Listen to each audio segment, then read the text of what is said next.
এক নম্বর, বিগত দিনের আলোচনার ধারাবাহিকতায় আজকে 70 অনুচ্ছেদ অনুসারে আমাদের একটা সিদ্ধান্ত হয়েছে। 70 অনুচ্ছেদে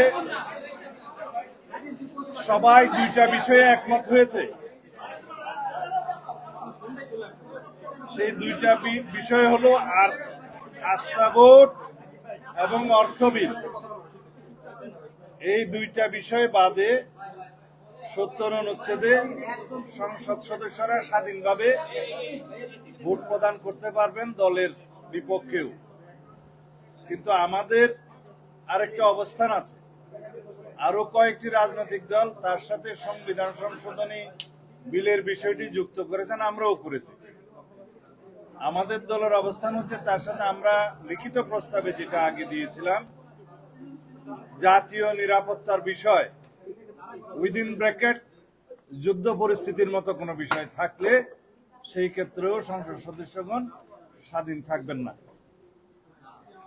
সিদ্ধান্ত হয়েছে আস্থা ভোট এবং অর্থ বিলের বিষয়টি জাতীয় সনদে উল্লেখ থাকবে, সবাই স্বাক্ষর করতে পারবেন। তবে বাকি দুইটা বিষয় এইভাবে আলাদা সংযুক্তি থাকবে যদি আমাদের দলের নির্বাচনী ইশতেহারে এগুলো আমরা উল্লেখ করি স্পেসিফিক। সেই ক্ষেত্রে আমরা যদি দায়িত্বপ্রাপ্ত হই তখন আমরা এই দুইটি বিষয়ও এখানে সংযুক্ত করতে পারব। এভাবেই সিদ্ধান্তটা মোটামুটি হয়েছে। আর স্থায়ী কমিটির বিষয়ে একটা সিদ্ধান্তে আসা গেছে, 4টি committee, public accounts committee, privilege committee, estimation committee, public undertaking committee সহ, এই 4টা সহ অন্যান্য কিছু জনগুরুত্বপূর্ণ বিষয় সংক্রান্ত স্থায়ী কমিটিগুলোর সভাপতির পদ বিরোধী দলের মধ্যে আসনের সংখ্যা অনুপাতে বিরোধী দলের কাছে প্রাপ্ত হবে। এই হিসেবে মোটামুটি সবাই একমত হয়েছে, এটাও আসবে। আর এখন আলোচনা চলছে নারী আসনের বিষয়ে, এখনো সেটা সমাপ্ত হয়নি। তবে 100 আসন সংরক্ষিত রাখার বিষয়ে সবাই মোটামুটি একমত। এটা নির্বাচন পদ্ধতি কি হবে সেটা নিয়ে বিতর্ক হচ্ছে, আপনারা পরে জানতে পারেন। সংসদীয় স্থায়ী কমিটি আবার বলতে হবে। সংসদীয় স্থায়ী কমিটির মধ্যে 4টা কমিটি গুরুত্বপূর্ণ, যেগুলো public accounts committee, privilege committee, estimation committee, public undertaking committee, এই 4টা সহ আরো কিছু জনগুরুত্বপূর্ণ বিষয় সংক্রান্ত কমিটির সভাপতির পদ আসনের সংখ্যা অনুপাতে বিরোধী দলের কাছে যাবে, বিরোধী দল প্রাপ্ত হবে।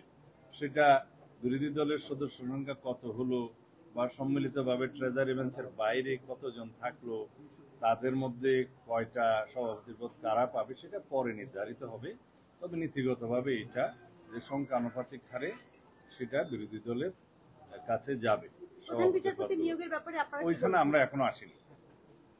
আমরা এখন নারী আসন নিয়ে আলোচনা করছি। তা নারী আসনের বিষয়ে এইটুকু হয়েছে যে 100 নারী আসন, বর্তমানে 300 আসনের সাথে আরো 100 নারী আসন স্থায়ীভাবে সংসদে সংবিধানে সংরক্ষণ করা হবে নারীদের জন্য। সেই বিষয়ে সবাই মোটামুটি একমত। নির্বাচন পদ্ধতি নিয়ে আলোচনা চলছে। ধন্যবাদ।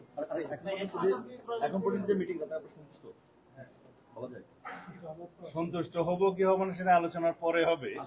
তবে আমরা চাই জাতীয় ঐক্যমত সৃষ্টি হোক, আমরা সবাই একটা জায়গায় আসি এবং সংস্কারের মধ্য দিয়ে আমরা আমাদের নতুন গন্তব্যে পৌঁছাই এবং আমাদের সেই শক্তিশালী গণতান্ত্রিক বাংলাদেশ আমরা বিনির্মাণ করি। আমরা চেষ্টা করছি সবাই যাতে মিনিমাম একটা জায়গায় এসে সংস্কারের বিষয়গুলো সমাপ্ত করতে পারি এবং জুলাইয়ের মধ্যে যাতে জাতীয় সনদ স্বাক্ষরিত হতে পারে। ধন্যবাদ। জাতীয় ঐক্যমত্য কমিশন জবাব দেবে, আমি এই বিষয়ে